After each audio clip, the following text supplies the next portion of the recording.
The eviction notice was taped to my door when I got home from the hospital. My son Leo was on a ventilator in the ICU, and my sister had just tripled my rent. Pay $5,900 by morning or be out, the note said, printed on the cold, impersonal letterhead of her property management company. She didn't call. She didn't ask about her nephew. She just signed it with the flourish of a queen signing a death warrant. What she didn't know, as she sat in her high-rise office overlooking Philadelphia, was that she was trying to evict me from a building I already owned. And she had just handed me the one thing I needed to burn her kingdom down: a reason. 13 hours in a stiff vinyl chair beside Leo's bed had left my bones feeling hollow. The hospital's sterile air still clung to my coat as I climbed the 3 narrow flights of stairs to my apartment. The hallway was dim and drafty, as always. Then I saw it, a bright pink sheet of paper, taped crookedly to my front door. My keys froze in my hand. I pulled it off carefully. The words hit like a physical blow, effective immediately. Rent is increasing from $1,900 to $5,900. Pay or vacate by 10 a.m. tomorrow.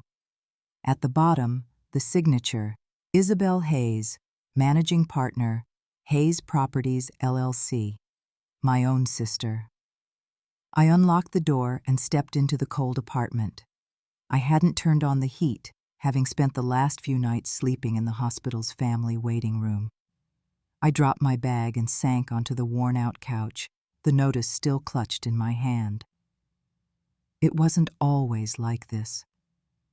8 years ago, I gave up a promotion in Chicago and moved back here when Dad started getting sick. I moved into this apartment, Unit 3B, to help. Isabel swore we'd settle the inheritance later, that everything was being held in trust. I believed her. But after Dad died, months turned into years. There was no final will reading, no lawyer. Just Isabel taking over piece by piece until she stopped calling me her sister and started calling me the tenant in 3B. I pulled out my phone and called her.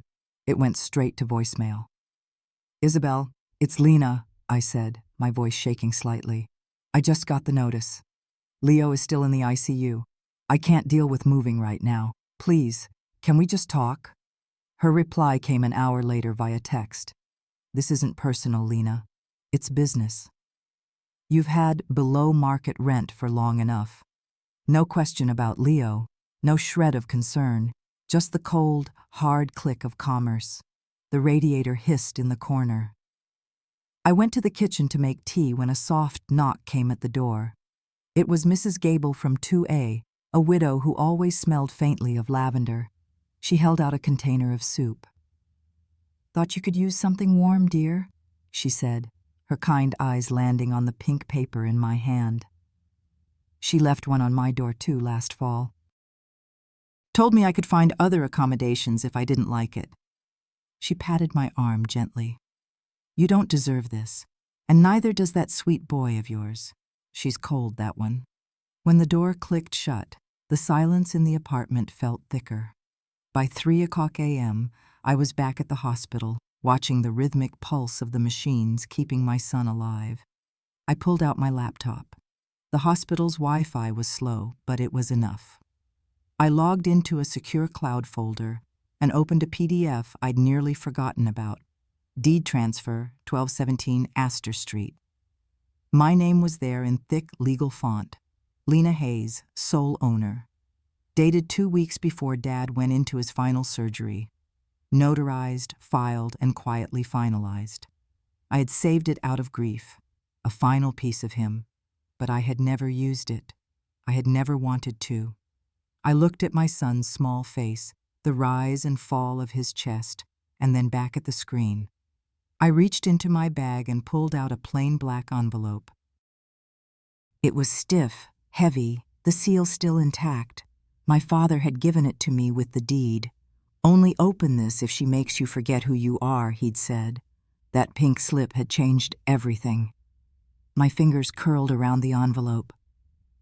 "I didn't want to do this," I whispered, my eyes never leaving Leo's face. But she left me no choice. It was just past 10 the next morning when I walked into the glass lobby of the Channing Building downtown. Isabel's office was on the 34th floor. The receptionist, a young woman with a bored expression, looked up. "Do you have an appointment?" "No. I'm her sister." That made her blink.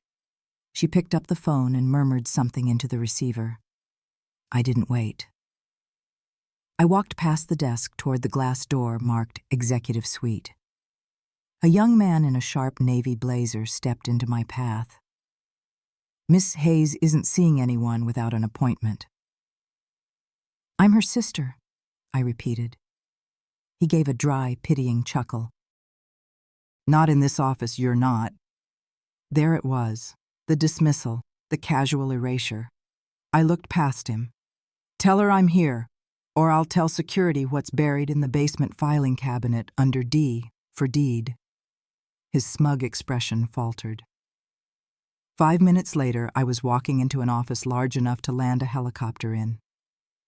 Isabel was seated behind a massive oak desk, a green matcha latte resting beside her MacBook. She didn't stand. "Well," she said, tapping a key without looking up. "You made it. I got your notice."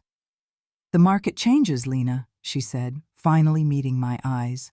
Her gaze swept over my tired clothes with faint disgust. "You either pay the rate or you vacate. That's business." "It's always been business for you, hasn't it?" I reached into my bag, pulled out the deed, and laid it on her desk. "Speaking of business, you might want to review the ownership documents for the building you're managing." She picked it up. Her eyes moved fast, then slower. Her hand twitched at the bottom where the notary seal caught the light. "This is a draft," she stammered.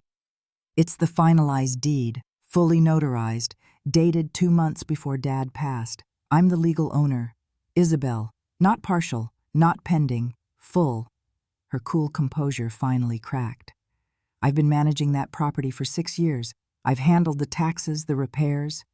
"You also raised rents on elderly tenants without notice," I cut in. "You raised mine by triple while my son is fighting for his life in a hospital. You called it business, so I'm doing business too, the kind that follows the law." Her eyes narrowed. "You always did think with your heart.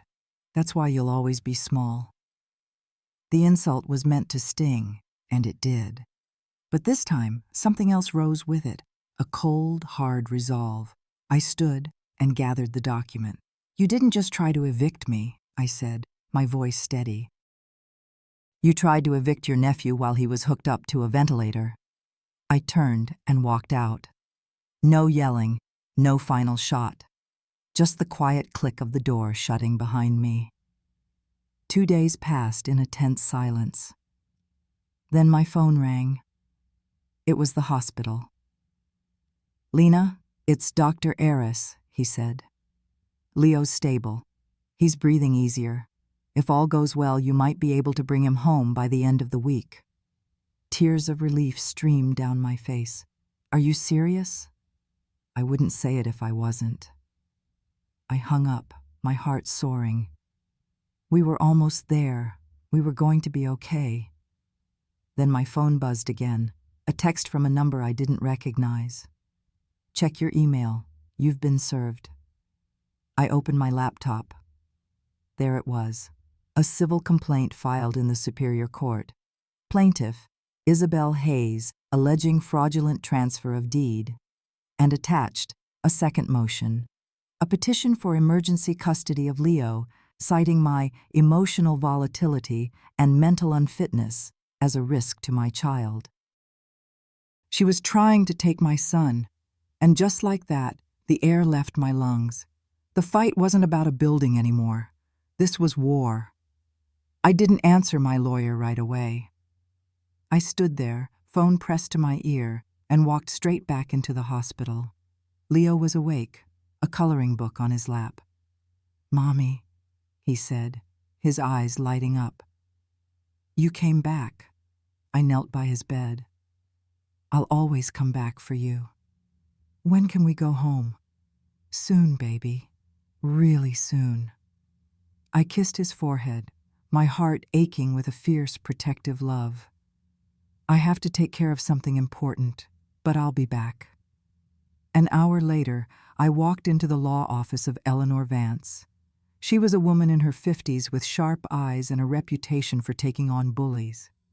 "She's trying to take my son," I said, my voice shaking for the first time.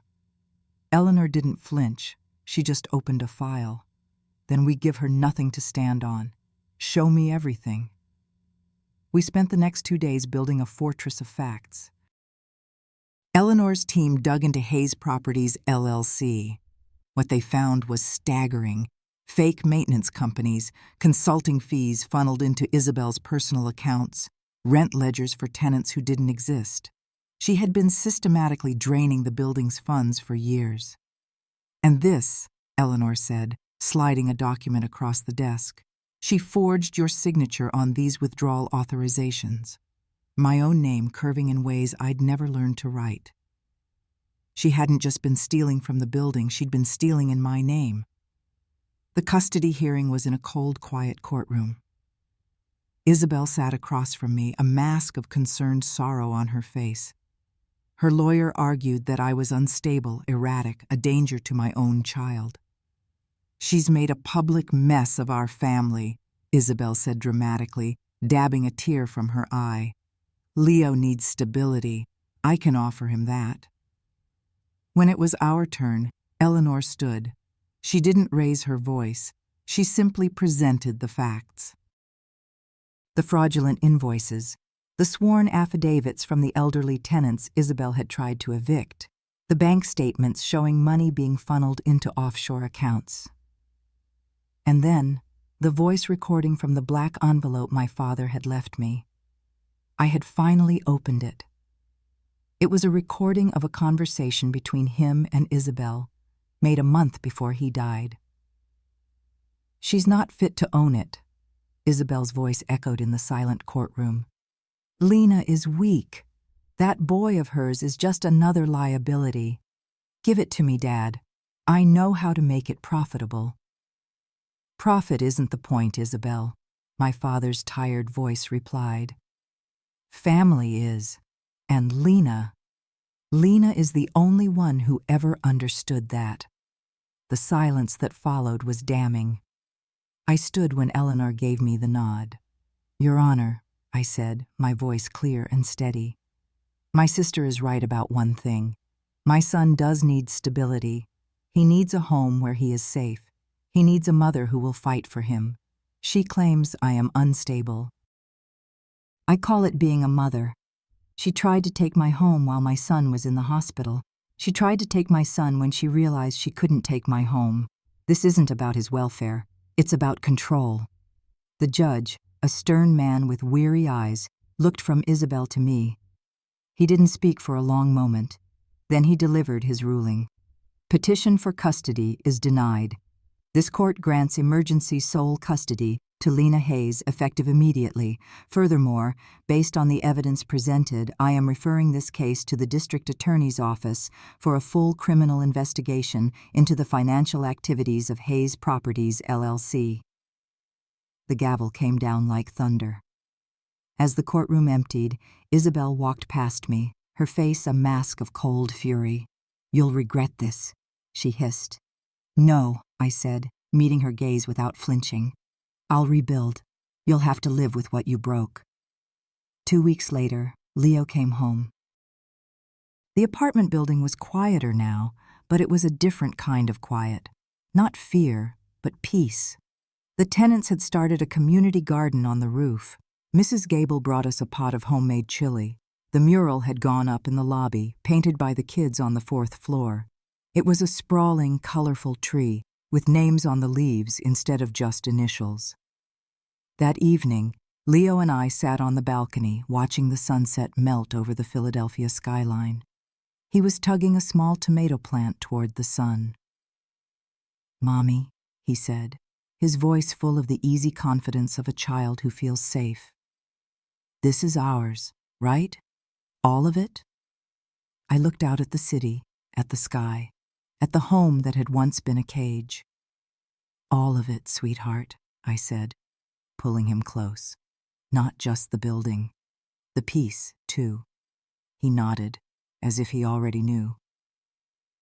We sat there, our cheeks sticky with the frosting from the welcome home cupcakes Mrs. Gable had made.